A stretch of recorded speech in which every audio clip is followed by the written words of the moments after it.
Hello and welcome to Microsoft Build 2022. My name is Joey. I am a Principal Program Manager on the Azure IoT Platform team. And today I'm happy to get to share our IoT platform vision, along with some really exciting announcements that I think will really help simplify the IoT developer experience. To get started, I'd like to talk a little bit about IoT in general. The concept of IoT, or the Internet of Things, has been around for quite a while. We've seen cloud-connected products on the market for well over a decade. Even my first job as an engineering manager was at a company making connected door locks nearly 8 years ago.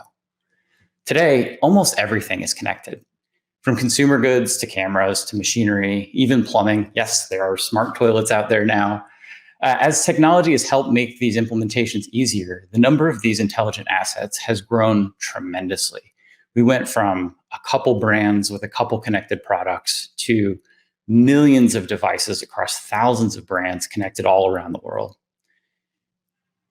As we start to take a look at fleets of assets deployed together, we really start to get a view of an entire intelligent environment. We've gone from monitoring the temperature of a room or the speed of a machine to understanding the environmental impact of an entire office building or the productivity of an entire manufacturing line, helping bring tremendous optimizations from both an environmental impact, productivity, and cost savings.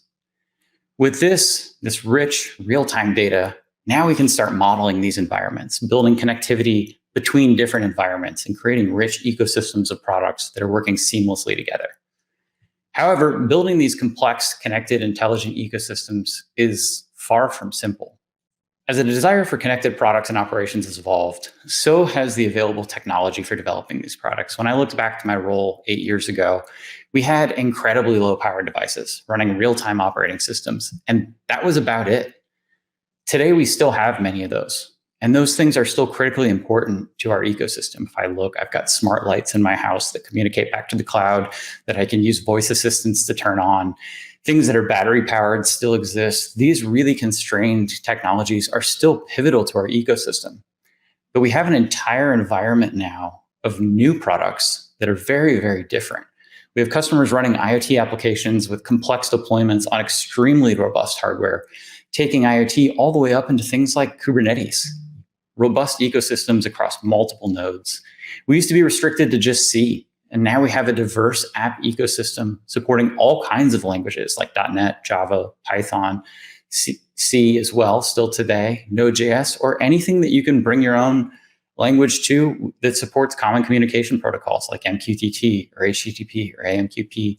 And we see these running on a wide variety of applications, from these small smart connected devices up to heavy edge hardware, Kubernetes, or even entire data centers that are focused on IoT specific workloads. And on top of that, we're seeing customers facing additional compliance and regulatory challenges while working with different industries. For example, dealing with ISO 95 compliance in manufacturing to be able to take smart applications and deploy them to highly secured, segregated networks, HIPAA and healthcare, looking at the automotive space and dealing with the complexities of a connected car where real-time decisions have someone's life in the balance. These are challenges that make these problems really difficult. And all these factors add to the complexity of the solution. Even the sheer number of options that are available these days can be a challenge of itself. And our goal as Azure IoT is to help. Our vision as a platform is really to simplify IoT adoption for the mainstream. We don't think that you should have to have decades of experience in order to build a highly reliable cloud-connected platform or a highly secured device. These are things that we want to make easy for you, things you should be able to get out of the box. And we're doing so by building a world-class set of well-integrated services that expertly balance power and simplicity, giving you all the options that you need, but in a package that is easy to consume and easy to get started to reduce that time to market.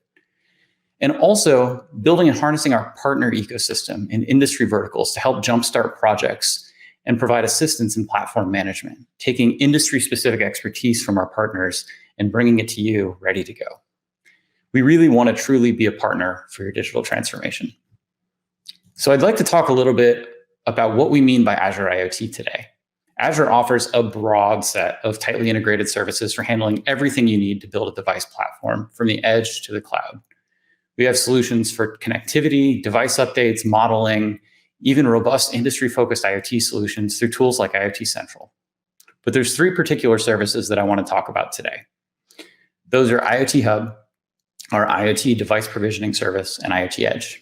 IoT Hub gives you the ability to securely connect an absolutely massive scale of devices, handling tens of millions of concurrent connections, each with a secure and unique identity, and facilitating bidirectional communication with numerous downstream Azure services.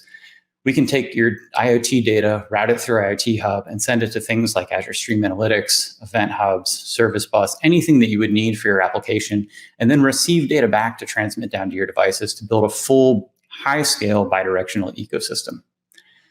IoT Edge is our container-based workload management and messaging gateway that can run on top of anything from large clusters all the way down to something as small as a Raspberry Pi, providing secure outbound connectivity and offline operations for local devices. Things like IoT Edge become critical in smart operations like a connected building or a connected factory for being able to ensure real-time processing of data, collection of data, and resiliency in potential offline operations when we might not have a connection available. And lastly, device provisioning service is our service for managing devices at a global scale. It helps make the device manufacturing and bootstrapping process easy by handling provisioning, certificates, regional assignments, and more. If you're looking at building a global IoT platform with tens of millions of devices, tools like DPS become a must for being able to manage these things. I'm excited today to dive into these products a little bit more and talk a bit about the roadmap that's coming up. But before we do, I'd love to share a story of a customer that's leveraging all these services together and more. So I want to talk a little bit about Cooler Screens. Cooler Screens is the world's largest in-store digital retail media platform. They're working to revolutionize the customer shopping experience through a combination of IoT Hub for communication, IoT Edge for device workload management, DPS for global provisioning, and Azure Sphere, a hardware-based microcontroller offering from Microsoft for highly secured device administration. Cooler Screens is also using advanced AI and machine learning on the edge for improved store merchandising and inventory experience. With Azure IoT, they've been able to effectively deploy these into thousands of stores around the world while maintaining a unified control plane where they can have simple and easy access to deployments, automated testing, integration with CI/CD tools, everything you need to manage an ecosystem of this size. I want to highlight them because I think that they really represent the future of what IoT means to many businesses. It's not just the small, smart connected device these days. Now it's part of a broader ecosystem with robust tooling. As we think about IoT today, we often think about small, smart connected devices. But the hardware Cooler Screen has is anything but small. Robust AI and ML take processing power, a lot of processing power. And we're starting to see more IoT solutions that aren't just more powerful, but architecturally may even start to look like small data centers. And this is where it's really exciting to me. We're starting to see a lot of overlap with other parts of the broader Azure ecosystem. The difference between a device, a computer, a virtual machine, and a server is starting to get blurry. And I think that that's a really good thing. We're starting to see the convergence of both hardware and software management tools in a single robust management ecosystem, all enabled by Azure. As we look to the future, we're looking at not just how IoT devices function on their own, but how they operate in an environment where Kubernetes might be the underlying workload orchestrator, or Arc might be the device management plane. Our long-term goal is to provide a seamless end-to-end experience for both developers and platform operators in every environment, leveraging Azure IoT, Azure Arc, and Azure Kubernetes Service in the cloud and on the edge together. With that being said as our future goal, I'd like to take a moment to pivot to some of the more specific announcements that we have today. So we'll talk about our IoT platform now. IoT Hub. IoT Hub is our platform as a service connectivity gateway, as I mentioned earlier, and there's some really great things that are coming to it today. The first is continued regional expansion. As we see demand, we're continuing to roll out IoT Hub into new regions to be able to bring connectivity close to your customer base, close to your solutions. When we look at an IoT project, latency becomes critically important. A bit traveling from where I live in Florida all the way to something like Melbourne, Australia, takes a long time. The laws of physics hold us back. We need to be able to have tight, small, bidirectional communication, low latency, high throughput. That means bringing cloud services close to you and close to your users. And so as Azure continues to expand, we see continued regional expansion for things like IoT Hub. In addition, we want to improve latency and availability. Something that we've noticed a lot of feedback on is the idea of devices that are very sensitive to things like disconnection. Updates to underlying cloud subsystems are critical, and in something like an HTTP-based application, they go relatively unnoticed.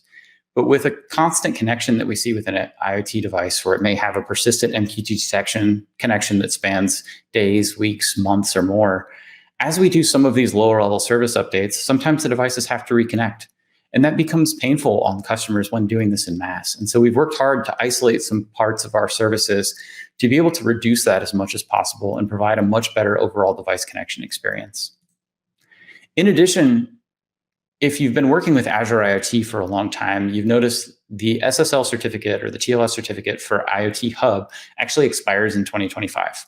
All certificates expire at a given time. It's a pretty typical process, but we know people build these into their devices and have to provide updates as these things change. Most of Azure moved to a SHA-384 signed certificate, which actually caused some upset. There was a lot of folks that had concerns about being able to support new cryptographic algorithms that they might not have capabilities on these devices. And so today I want to announce that we're committing to delivering a SHA-256-based chain, which is going to be more appropriate for low-powered devices going forward. I'm also really excited to announce direct integration with Cosmos DB today. This is coming to public preview in the very near future. We've been working on this for a long time, and it should really reduce the friction to be able to get your data into something that we can process it in. And we're going to take a deeper dive into this in just a little bit. And lastly, device to cloud partitions. Device to cloud partitions is something that is a critical concept to understand as your IoT Hub and your IoT solution begin to scale.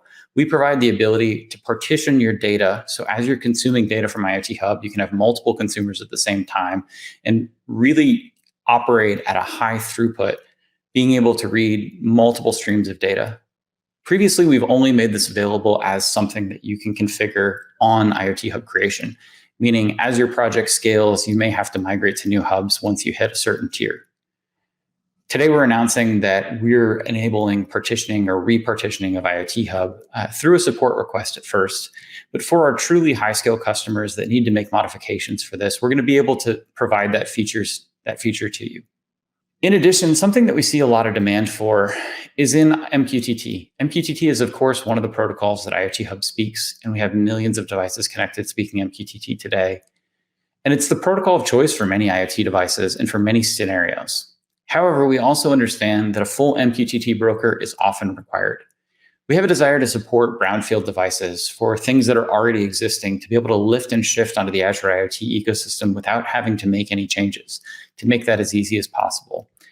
And so today, one of the things that we want to do is show commitment towards working towards an MQTT 3.1 and eventually MQTT 5.0 broker as a standalone cloud service. This will enable many new messaging scenarios for our customers and publish and subscribing on any topic. We'll be able to look at things like one-to-many broadcast patterns, many-to-many, or even direct device-to-device communication. Much of this functionality is in private preview, and we'll be coming to you with more information at a later date. In addition, I'd love to talk about the device provisioning service. This is our tool designed for building fleets of devices. If you have to manage tens of millions of devices, this becomes a tool that is so critical for you. Provisioning devices at a large scale is a big challenge. Handling things like certificate generation, certificate issuance, certificate management, regional assignments for tens of millions of devices becomes a complicated problem. We can't go to these devices physically. We can't even remote into these devices many times because they're locked away in people's homes. But with the Azure IoT Device Provisioning Service, we make this a lot easier. As with every service, we're continually working to improve resiliency and throttle limits. In addition, we're adding certificate issuance capabilities, meaning we can partner with third parties like DigiCert and GlobalSign to issue certificates for your devices without having to do this kind of manual process as we begin. We're also looking at starting to build leaf device provisioning. Some of this functionality exists today where your devices that are working with IoT Edge can reach out to the device provisioning service and say, hey, what edge node am I supposed to talk to? What do things look like from a security perspective? Who am I supposed to be? And through tools like the IoT device trust bundles, we're going to be able to deliver all the certificates and all the information you need in a trusted manner for devices that are interacting with either edge gateways or directly with IoT Hub. Overall, this should allow you to have a true seamless zero-touch provisioning process. Lastly, I want to talk about IoT Edge. IoT Edge, as mentioned earlier, is our premier device connectivity gateway that can run on the edge on something as small as Raspberry Pi or something as robust as a data center virtual machine, providing connectivity for Leaf devices to be able to talk to an edge gateway on a secure and isolated network and leverage a secure communication channel up with IoT Hub in the cloud. Later this year, we'll see our next long-term servicing branch for IoT Edge, Edge 1.3, released to the public. This release marks continued investments into reliability, security, and observability for edge devices, including general availability of our direct Azure Monitor integration. This will bring instant visibility to your entire fleet of devices. Having tens of thousands of devices out in the field, it's hard to understand what's connected and what's not, what's healthy and what's not. This will bring direct visibility into machine statistics, connectivity, all the types of things you would need to monitor health, even be able to go and get logs from these individual devices. This observability improvement will greatly reduce the amount of friction that we need to do things like log collection for devices, things that traditionally device builders have had to go manufacture themselves. This also marks continued investment into our local and cloud-bridged MQTT broker. This is something that will pair very, very nicely with the eventual cloud broker to come, but has been in preview for a while on the edge, where we have full MQTT broker functionality, where we can have seamless communication protocols, whether you're talking to the edge or to the cloud or in the cloud. It doesn't really matter. It's the same communication protocol everywhere. It's the same standards everywhere. It's one platform for communication all the way from the edge up to the cloud. And lastly, one last point I want to make is that we're continuing investment into what our story looks like for Edge on Kubernetes. We know that this is important. And I want to thank all of our customers for the wonderful feedback on what we've released in the past. Figuring this out and getting this story right is extremely important to us. And we know that it's very important to you. This is a space that we're investing in heavily, and our strategy is still constantly evolving. We're not quite ready to make any specific product announcements here today, but I look forward to the continued partnership with this community, and I'm really excited about where we'll be in the very near future. So with that, I'd love to take some time to show you a little bit of some of the features that are upcoming with a demo. This demo is going to involve a device talking to IoT Hub and highlight our direct integrations to Cosmos DB. No longer will we have to go through a custom application or an Azure function or a web app or use a tool like Azure Stream Analytics to collect that data and write it to Cosmos DB. In the coming weeks, IoT Hub will be able to release this data directly to Cosmos DB and provide really robust integration to all kinds of downstream services. And I call out Cosmos specifically, and I'm particularly excited about this integration because of Cosmos integration with a tool called Azure Synapse. I won't get into all the details of what Azure Synapse is today because it's an extremely robust and extremely powerful data analysis tool, but it allows us to provide really robust queries on top of our Cosmos data in a really performant manner, leveraging the Cosmos DB analytical store. When I create a Cosmos DB instance, I have the option to keep everything in traditional row-based NoSQL, where I can query everything based on partitions. It's quite performant. It works well for a real-time application. But one of the challenges has always been around large-scale data analysis. If I need to query across all the partitions that Cosmos has, it can get very expensive.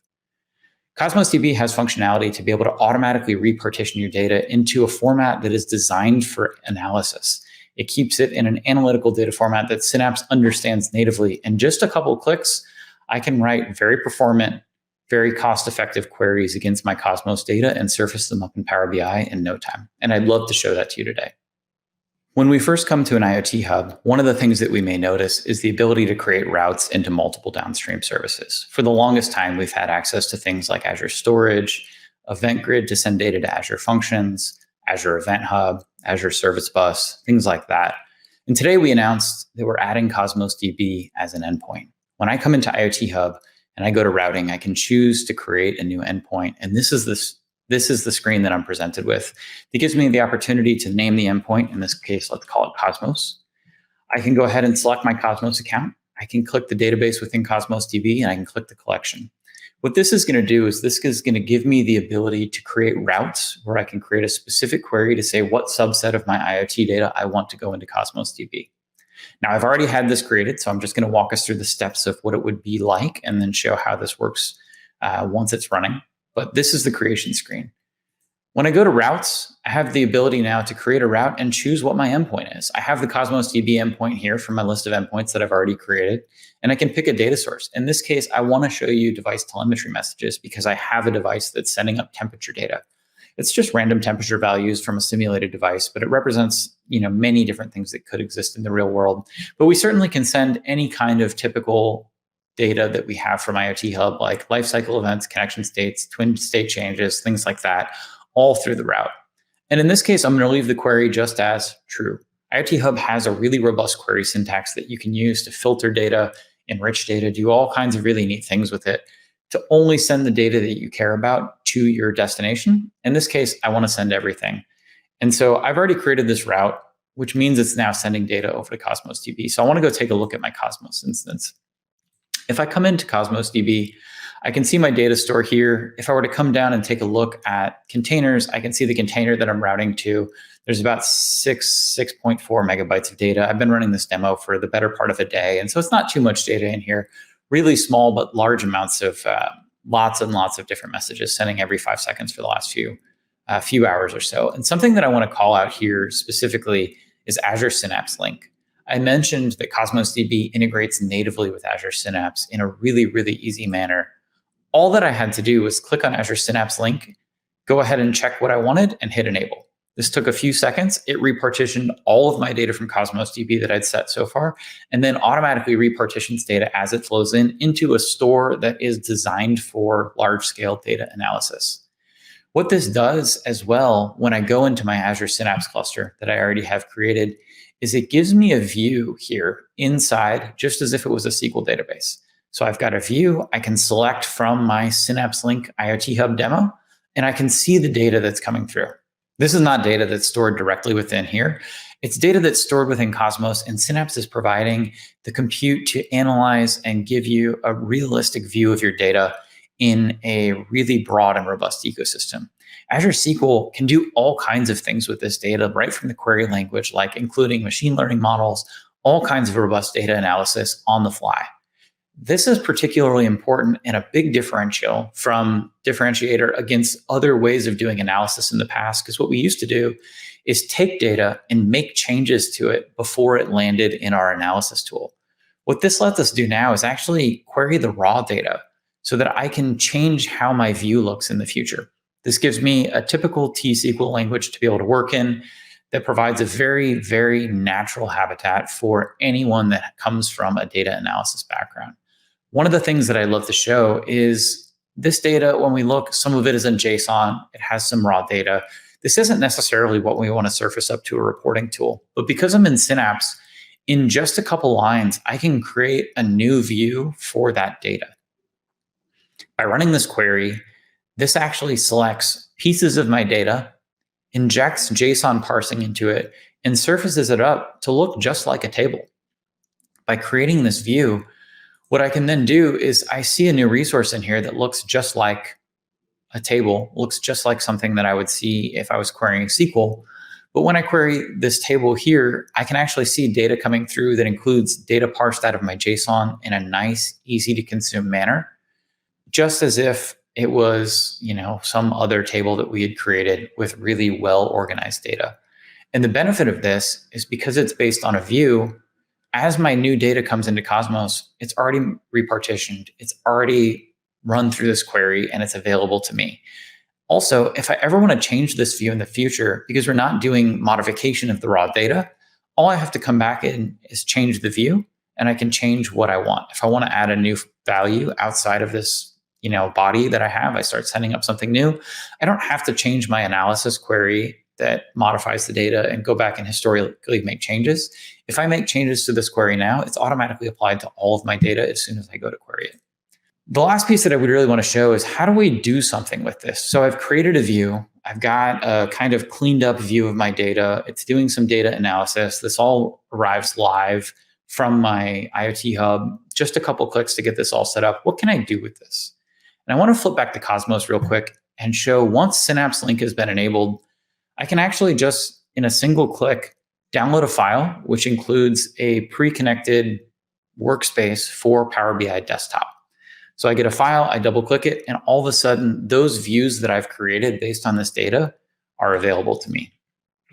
So let me jump over to Power BI real quick and zoom in here. And you can see once I open that file, I have that view that I've labeled as IoT Hub.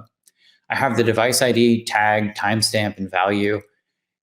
Power BI isn't doing any of this processing. Power BI is simply showing me the data that is analyzed and cleaned by Synapse and handed to me in a real-time manner. From here, I can jump in and take a look at the raw data and see what we have here. So in this case, this is my build demo device sending up temperature data. It's just randomized data, so it's a bit all over the place, and then the timestamp. This data is now available to me in Power BI to build any kind of dashboard that I would want. And so from here, what I've done is I've just simply graphed the data. This took me maybe in all of 5 minutes to put together, of just a basic graph of over time, what do these temperature values look like, and a count of all the data that I've sent. So in this case, I've sent 4,374 pieces of data here. If I were to publish this dashboard, we can set it up to automatically refresh.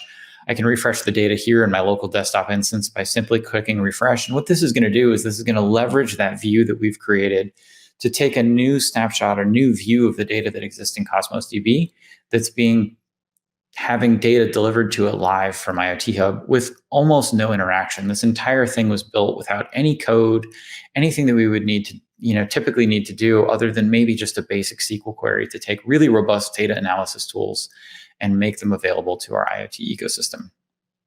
So with that, I'm super excited that this is coming. This will be out in the very, very near future in public preview and GA later this year. I'm really excited for everyone to be able to use this because it truly should simplify what our overall IoT experience is. And with that, I'd just love to say thank you. Our goal as Azure IoT is to provide simple and easy means to build secure and highly scalable device platforms. And we can't do this without you, without our customers. It's been wonderful to see the growth of our platform over time, and we're really happy to continue to provide these tools to you. Have a great rest of Microsoft Build. Please catch all the other great sessions that are out there. There's some really fantastic things from other partners like Azure IoT Central and Azure Digital Twins. So please take a look, and thank you so much.